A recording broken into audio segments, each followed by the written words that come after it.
Hey everyone! Today we got something a little bit different. We're going to check out the Colorado Custom Guitars and Luthiers Expo in Denver, Colorado.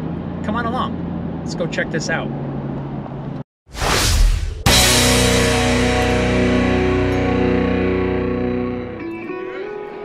The Colorado Guitar Show and Luthiers Expo was held on Sunday, March 20th in Northglen, Colorado. So first I had to make the hour-and-a-half drive from my home up to Northglen, which is just above Denver.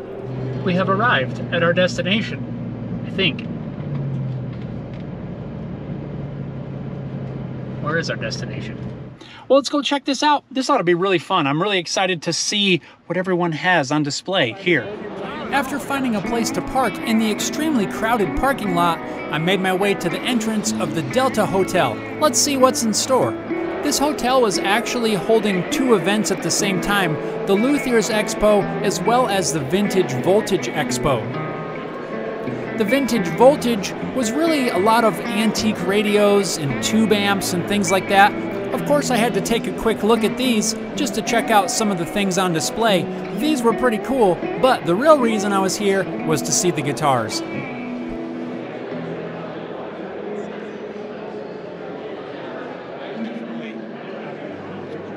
All of these are used tubes. I don't think I want anything to do with that. And it looks like I'm now in the right place. Right away, I tracked down my friend Matt Zimbleman with Zimbleman Guitars and checked out his display. Who do we have over here? Hey! What's up, man? How's it going? Good, how are you?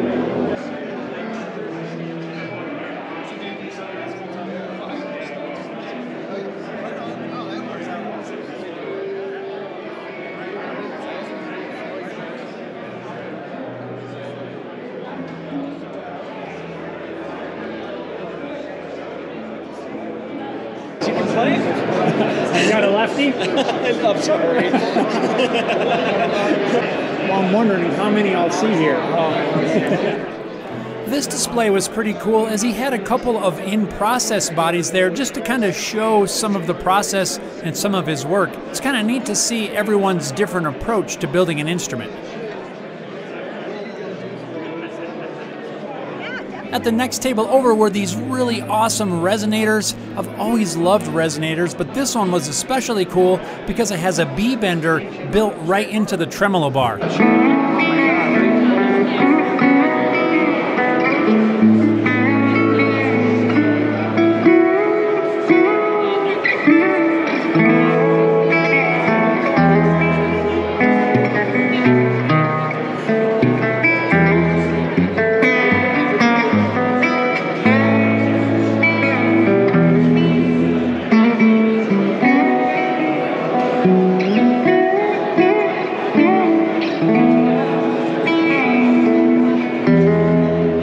So cool. Yeah, thanks. Did you designed all that? Yes. Wow. The V-bender is built into The vibrato. Yeah, that's so cool. Very nice. That's awesome. Thank you. Thank you. He's got some old Brazilian chunks, which there's part of me that says you should just buy them. Those German spruce. We came across this PRS, which I thought was pretty cool. This one, I guess, was built by Paul Reed Smith himself for Teddy McCarty. McCarty was the president of Gibson Guitar Company from 1950 to, I believe, 1966. Sometime during the late 80s or early 1990s, Paul Reed Smith actually hired McCarty as a consultant to help Smith build his company. And I believe this model was the first model ever to have the PRS name on it. Apparently this was also the most expensive guitar here at the show. I think it had a price tag of $34,500. The atmosphere here was just so cool. Everyone was willing to just kind of hang out and chat. It was a really awesome vibe. I found a ton of inspiration in looking at the many different acoustic guitars, Especially now as I'm undertaking the build of my own acoustic, I found myself looking at a lot more details than I ever did, like this guitar with scalloped fretboard edges. Not the whole fretboard, just the edge where your thumb would wrap around to make it more comfortable. See how thick the brown is here and how thin it is there? Like, Yeah, it is. it's pretty interesting. I don't know. Little details. All these guitars here and I still haven't seen a lefty. The show wasn't all handmade guitars. There were several music shops there with used instruments for sale as well. Here's a pretty awesome Gibson Country Gentleman. The Country Gentleman, of course, was played by Chet Atkins. Chet started off playing Gretsch guitars and eventually moved to Gibson.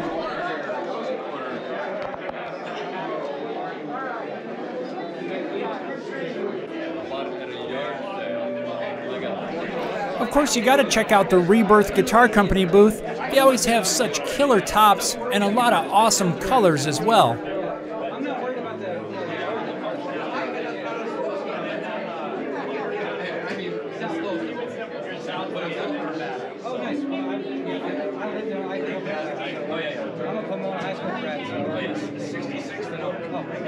I'm actually up there on Sundays. I teach music. I'm up there on Sundays.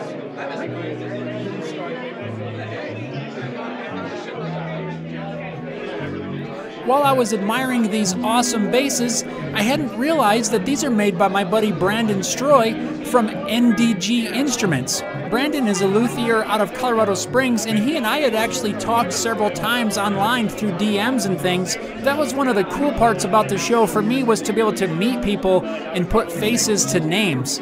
While talking with Brandon, he had explained the meaning of the name of his company, and I thought it was really awesome, so I asked him if he wouldn't mind sharing it with everyone. So we are here with Nom de Guerre Instruments. Was just talking about the name, and it's really cool. So I asked him if he'd explain it on camera, and for a little bit reluctantly, he said yes. Yeah, so NDG stands for Nom de Guerre Instruments, and so Nom de Guerre means your assumed war name. And so, what are you fighting for you personally? Isn't that cool? Check them out. While at the show, I had the opportunity to meet up with and hang out with Greg Porter of Skyscraper Guitars. Greg makes some really awesome guitar setup tools that you guys are going to want to check out over on their website, skyscraperguitars.com. I think he's also planning to be a vendor for the show next year. Here's Greg checking out a guitar made out of all metal. This instrument was pretty cool, but it's still not a lefty, so I couldn't play it.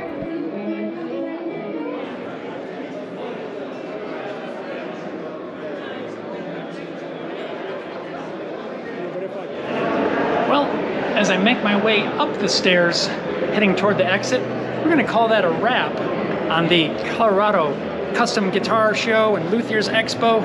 It's pretty awesome, really cool to talk to some people that I've talked to online but never put a face to. It was really awesome. I think I'm going to try to plan on attending this as Haley Guitars next year. Let's take one last look down on the expo from the balcony. This was nearing the end of the show, and the crowd was really winding down. A couple hours ago, this place was shoulder to shoulder with people, and it was really awesome to see that many people turn out for a local event like this. That was really awesome. I hope you guys enjoyed kind of following along, a little glimpse of the expo. Definitely a fun time, and like I said, was really cool to be able to meet some people that I've never met in person before. Seeing all the cool instruments and everything, definitely worth the drive up here. If you guys ever get the chance to attend this show, maybe next year, hopefully they'll have it again. I hope you guys are able to attend it. I definitely recommend it. It's definitely worth the time. Get up there, network, see some cool instruments, maybe buy that guitar from your favorite builder that you've been looking for. Thanks a lot for watching, guys. We got a little bit of a drive ahead of us, so we'll see you next time.